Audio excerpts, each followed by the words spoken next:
Welcome to The Human Code, the podcast where technology meets humanity, and the future is shaped by the leaders and innovators of today. I'm your host, Don Finley, inviting you on a journey through the fascinating world of tech, leadership, and personal growth. Here, we delve into the stories of visionary minds who are not only driving technological advancement, but also embodying the personal journeys and insights that inspire us all. Each episode, we explore the intersections where human ingenuity meets the cutting edge of technology, unpacking the experiences, challenges, and triumphs that define our era. Whether you're a tech enthusiast, an inspiring entrepreneur, or simply curious about the human narratives behind the digital revolution, you're in the right place. Welcome to The Human Code. I have here Ted Bozarth, a good friend. We've known each other for the past 15 years. We used to work together. We spent many months, probably years together in the same town, even though we both reside in different cities.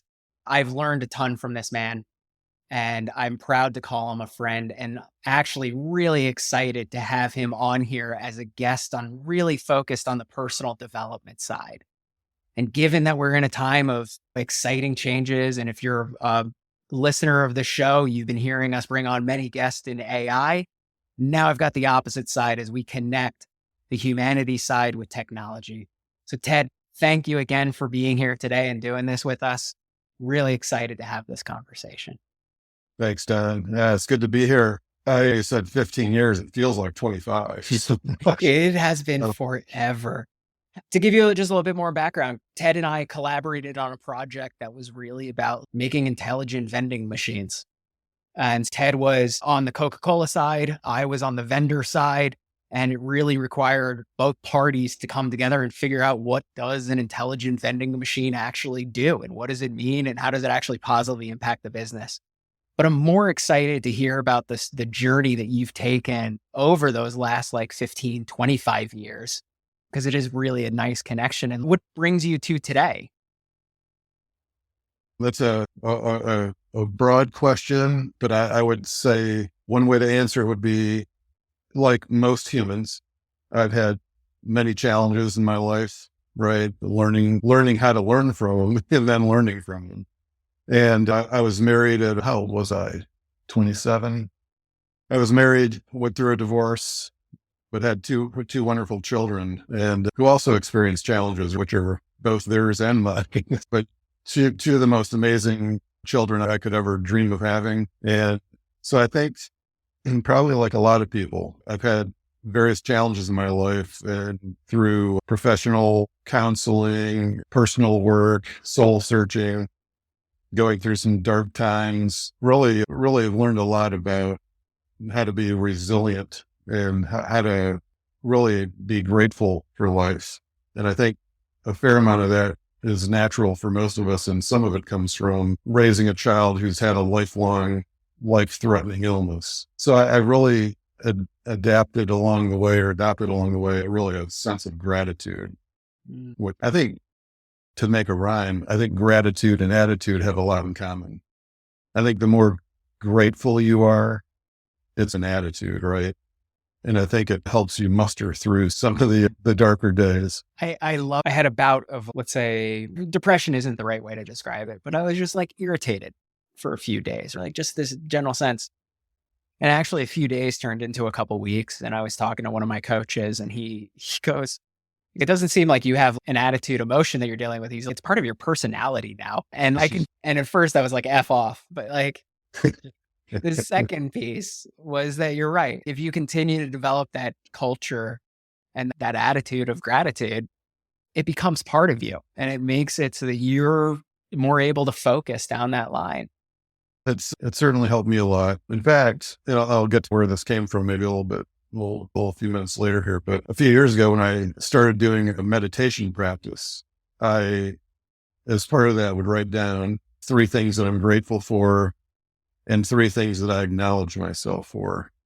And that did a couple of things for me. It really, and again, we all have a certain level of gratitude. It's not whether we have it or not, but I think it built that muscle even more. And it's almost like, when I talk to people about it, it's almost like I have a camera up here somewhere. It's like or another eye, right? It's just my gratitude camera. Everything I look at is, wow, look at that. It might be the simplest thing or whatever. But in the acknowledgement part, it really helped me rewire negative self-talk, right? Any of us that go through some challenging times can get down on ourselves, right? Oh, why can't I do better? Or why can't, whatever it might be. And I think that all comes from back when our ancestors were living in caves, right? It's the lizard brain. I might be eaten by a lion, tiger, or bear in about 5 minutes. So you're very critical about your environment. And it's natural for people to turn that inward on themselves. And by doing that practice over a couple year period, I really rewired my brain in terms of not having any negative self-talk. Doesn't mean I don't get in a bad mood or anything else like any of us might. But in terms of how I turn that inward or criticize myself and all that, I just don't have I don't know that I have any of that. So yeah, it's the life journey that we're all living. We're all souls injected into meat suits.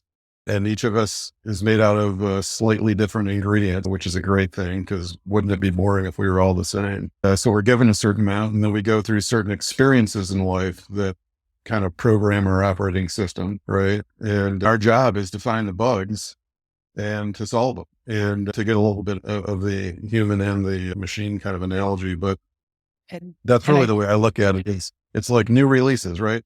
Ted OS. I should be having a monthly release schedule, consistently right? releasing new versions of Ted. I took a trip to Peru and I ended up having just profound experience with the people, the culture, and like everything that was involved, people that I met. And I came back and my friend was like, wow, it's like Don 2.0. And what you're saying though really resonates to when we're out here and we're like observing how we're behaving. There's always this filter of our own internal dialogue that like everything goes through. And that it's important for us to recognize, is that filter rose? Is it gray? Is it blue? What is that filter that we're actually processing this all through? And it seems like you've come through this whole process of growing Ted in a way that like you have these tools that you've built up. What are some of those tools? Like what really has you affirmed in that idea that you know how to walk this path again?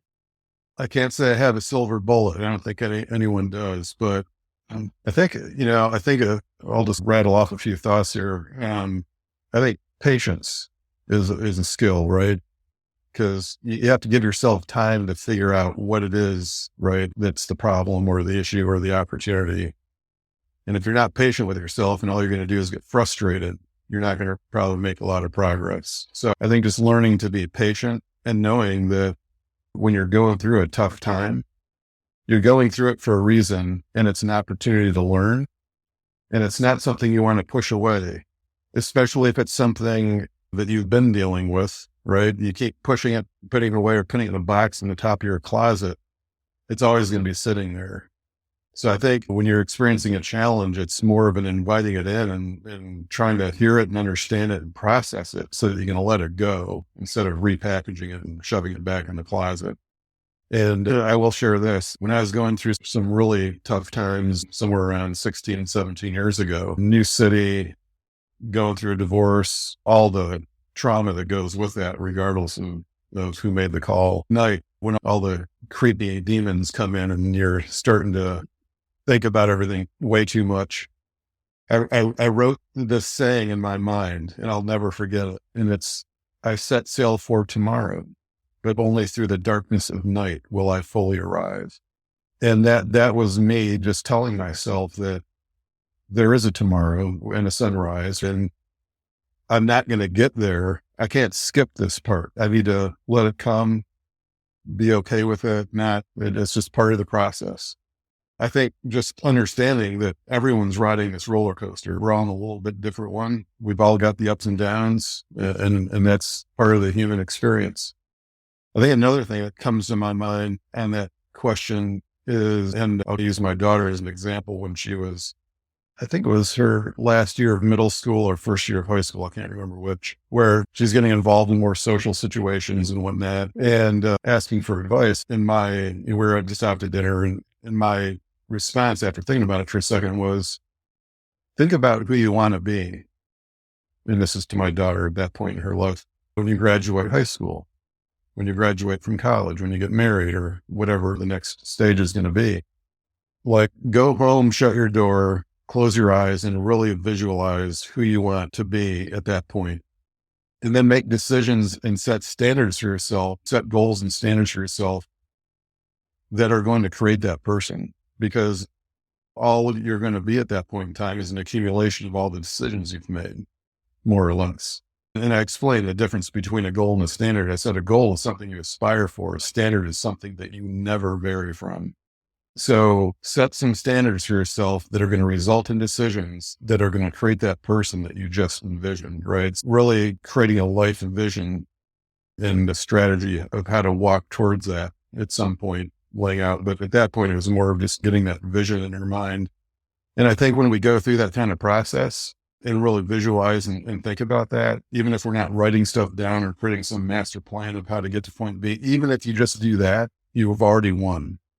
Because that's now embedded in your subconscious, and you'll start to make decisions that are in alignment with that to some extent, even without doing it intentionally.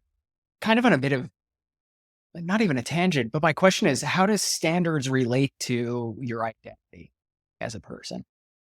I think they really become a big part of your character. Yeah. It's who you are and how you operate, right? It's the part of your operating system, if you will. Yeah, I think it's really, just thinking through out loud, I think it really boils down and becomes part of your character. Yeah. It's your basic operating principles, if you will. Interesting. The way I think about them. All right. So we're in a time of change, right? I know I myself have been working, and my background is artificial intelligence, right? So back from college days, and that was the winter of AI. Then after our careers together, and I shifted more into that AI side as well. And in the last year and a half, the rest of the world is starting to see the exponential growth that is occurring in that space. And I think we're seeing early signs of companies readjusting to what they're looking for. Tyler Perry, a couple weeks ago, decided that he was canceling an $800 million investment because of a demo that was done showcasing the text to video capabilities. And last year, we couldn't even get a high quality video of Will Smith eating pasta, but now we can. My question is, with all of this that is happening, I'd love to get your perspective on how you seeing this technology space, and you've been in technology for a while as well, impacting the workforce and how people should be evaluating their careers or their next moves. Yeah, that's a big one. Talk with someone at Coates as I retired over the last couple of weeks here. I had a conversation before I left. When I think about a world with AI and ChatGPT and Bard and all the other tools that are being developed, these large language models, which is part of AI, it's probably the very beginning of AI, certainly not general intelligence. But I think about people in the workforce today, and you think about from an individual contributor versus manager leader. I'll say manager because leader is a behavior. It's not a role. But if you think about leader, individual contributor, manager, individual contributor, the skills that a manager needs tend to be a bit more collaborative in the sense that don't get anything done without working with other people. Whereas individual contributors, certainly they collaborate, that amount varies. But they also probably have part of their job that they don't need to collaborate on. They're just either creating training materials or they're just doing a part of a process and passing it down the line or whatever it might be. I'm not trying to minimize all individual contributors. I'm just saying there's a part of direct work that's just them and their work. But when you think of a manager, one of their primary responsibilities is asking the right questions. And the conversation I had with the training and development team at Coke before I left was thinking about how do you start leveraging these large language models and other things that are coming, right? It's asking an individual contributor to become a manager. Because now in other words, the skill becomes, how do I use a resource to get done what I need to get done, right? And how do I ask Chat GPT the right question, right? So being a prompt engineer, to use the official title, how do we make individual contributors think about what is the right question I should be asking myself about this work that I'm doing? And what's the question I might ask these other tools that I've got who can help me achieve my goal? It becomes more important. It's about resource utilization and resource management. And Yeah, it's a really interesting perspective because I've had other guests on who have described it as, and how we use it at Findustries is really sometimes ChatGPT or any LLM or AI is your intern, right? So have that relationship with it. right, But yep, what I love that you've brought to the table is you're now looking at like managerial skill sets. And those are something that people can develop around that association.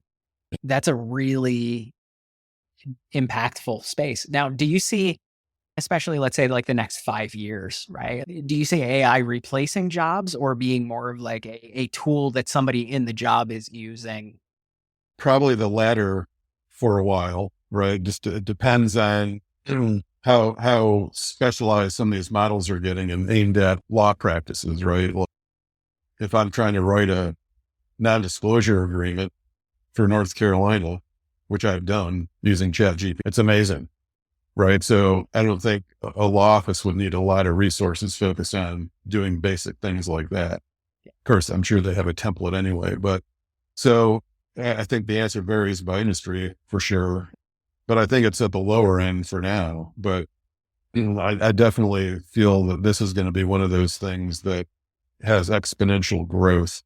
It's not going to be some sort of a linear situation over the next 10 years. It's going to be exponential growth from this point to general AGI, artificial general intelligence. That's going to be an exponential curve scenario, I think, in my mind.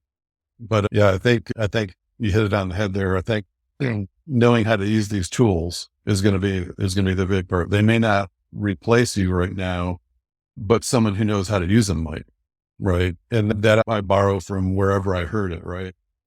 And like that to me is the statement that's really most relevant today is, yeah, okay, it may not replace you right now, right? And maybe it's too early for your job, but someone who knows how to use it is going to be more valuable than you if you don't know how to use it. Okay. So along two lines right now, right? Learn how to use the tools. Know that it's coming along, know that it's going to be there. Dive in because this is really Yeah. going to impact you in some way. Yeah. And then also develop managerial skills alongside of that, because not only are you now working with what is a tool, but you're also working with a tool that can it's coming about to make decisions and be creative. And you have that kind of more personified relationship with it, which is interesting because we're doing that when we do evaluations and workflow diagrams before we implement an AI solution. We have our customers outline the person that would be doing that task, or like even personifying it in a workflow that you're mixing humans with AI, because that way we're incorporating it into the flow of how things get done. And this has helped us to actually escape the nebulous idea of you do X, Y, and Z, and then what does Z do? We don't worry about that. The AI does it, right? So you're now taking an active participation in that collaboration. One other area, and this is my own personal view of what's happening, but it's backed up by history, is in the 80s, it would take us, let's say, 50 people in order to generate $10 million, right? And then like we fast forward and Google, when they IPO'd, they were doing about $1 million to 2 million, I think, per rough revenue per person. And so like on the $10 million mark, you'd only need 10 people. And that was the early 2000s. You fast forward into the tens, you could probably get away with 3, 4, 5, right? But we're seeing the slope going down and it's meeting at the solopreneur in regards to that. And then additionally, the other statistic that I saw is we're sitting at around, I think, 26 to 30% of the US workforce are freelancers right now. So a tremendous segment of the market is there. Sam Altman also was on stage couple weeks back saying that he has a text message thread going with other CEOs in Silicon Valley, and they have a bet going about when they're going to see the first single person $1 billion company. I imagine that a lot of young people are looking to make their stand in the ground and stake their claim to the world. And I know myself, when I was younger, there was this pursuit of building something big and going that way. My question is, as we drive down into this single person organization that is going to be either supported by other organizations like we have today or supported by AI, what's going to be important for the people who are in that space or have that opportunity? The solo billionaire organizations. That's interesting. Yeah. So what I'm envisioning as you're talking about that is you have essentially the orchestrator of the band, if you will, and all the players are AIs that are playing certain roles and communicating and collaborating together to produce a result, create value for the customer or consumer. Yeah, I don't know. I don't know of anything that maybe isn't obvious as I think about it. Certainly, they have to have all the same stuff you'd need today in terms of the strategy and the vision and all that. I think the difference is you may not have an HR department. It's a fair point. Yeah. But I think other than business strategy and all the normal business context stuff, it's understanding how to integrate those AIs together so that they are collaborating in a way that's going to produce your desired result. So a lot more automation, workflow, and integration. That's all from like the technical side, right? Like Yeah. one thing that may come about is, how do you essentially know that you're in alignment with what you're creating? And given that you're no longer, I get a lot of social value from A, doing these exchanges, but B, just working with my team, right? It's a lot of fun, right? Like you can create an environment in which you can collaborate and play. But if you get down to these organizations that are essentially like one person, and given that most people are just miserable in their jobs, where do you get that satisfaction, right? Yeah, I got it. I thought where you're about to go is where do you get the social interaction? And like the universe that you're describing is like COVID days, right? Oh God, no, that would be terrible. I honestly hope we work less and spend more time with our community and family. No, I was just talking about the social interaction part. But I think right, your teammates are the other single person company billionaires who are providing you with the bots that you're putting to work, right? Yeah. I think, but your real question is about sense of purpose. And I think that's a great topic. And one that I've wrestled with, but before I get into my own part on that, and I say that in terms of my going into retirement, and I use that term loosely. But when I think about that and tie it back to like artificial general intelligence and what's likely coming in some form or fashion here in the next few plus years, is that we are likely all going to have, even those that are, still in the workforce, less of their identity related to their job. In fact, there may be a day, not that I'm putting this out there for the first time, it's been said many times over the last, year or two. There may be a large scale forced retirement by AI when our GDP is 70% produced by AG or AI, and we can do whatever we want. And there may be a level of abundance since we don't need to work. So what do you want to do? And when's the last time anyone's asked themselves that? I think it's important, whether that's our future or not, for people to take a pause and ask themselves, who am I? And the answer should be absent of what they do, right? They may just by course of nature or habit integrate some of that in their answer, but you should be able to pull that out and still have a picture of who you are. And I think now is a good time to do that. I think it's just a good thing for anyone to do is sit back and say, who am I? And what am I doing here?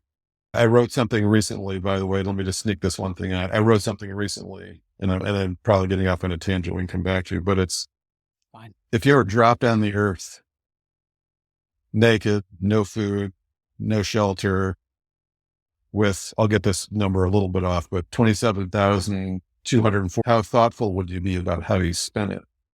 That's how many days we have to live on average in the US.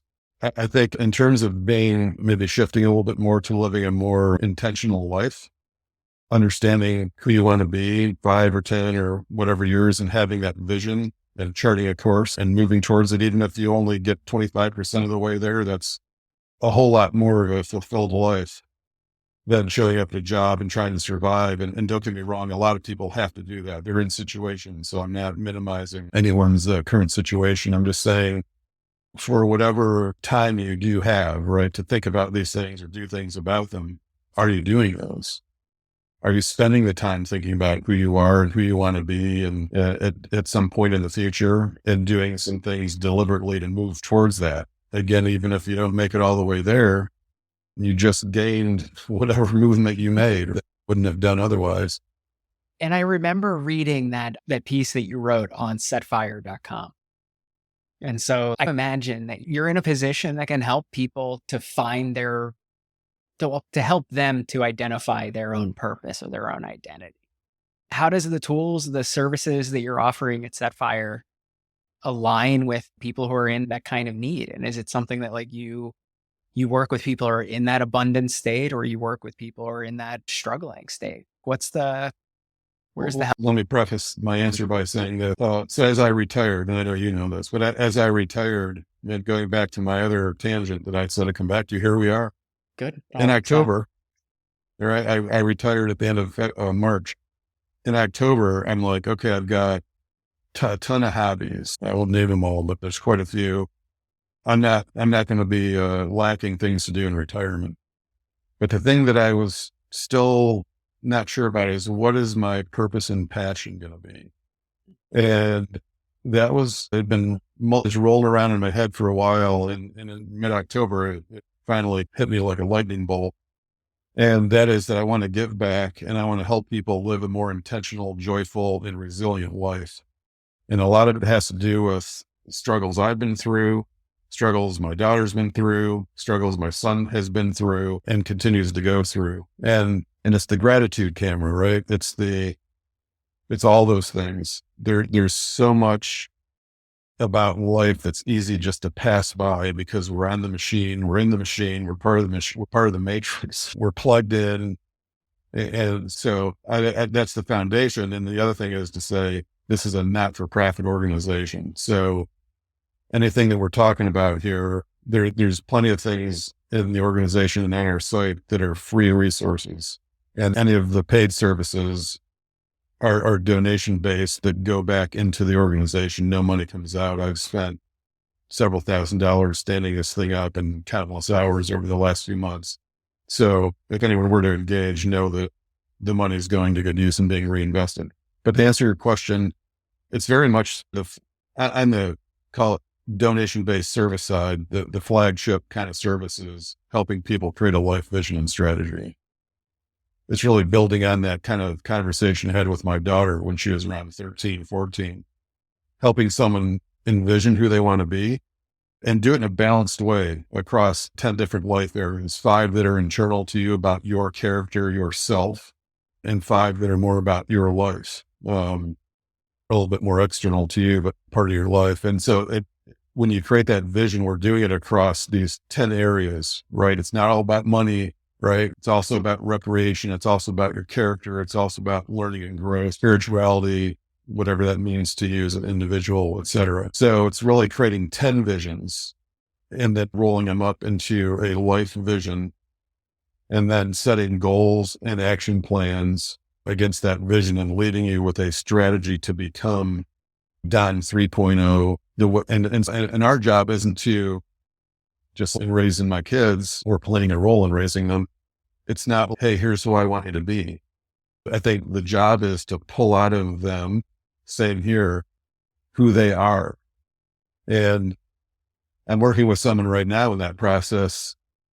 And this is an individual who came from a culture that's very much success driven and a certain kind of definition of that. And just on our last call a couple of days ago, I invited them to set down those other voices and listen to their voice. I gave my daughter the exact same advice when I think it was when she was going off to college or in the middle of college. And I included myself in that. You got to stop listening to me, stop listening to your mom, start listening to you, because don't worry less now. It's the time of your life. Worry less now about, you hear them say, thank you. I'll take that into consideration.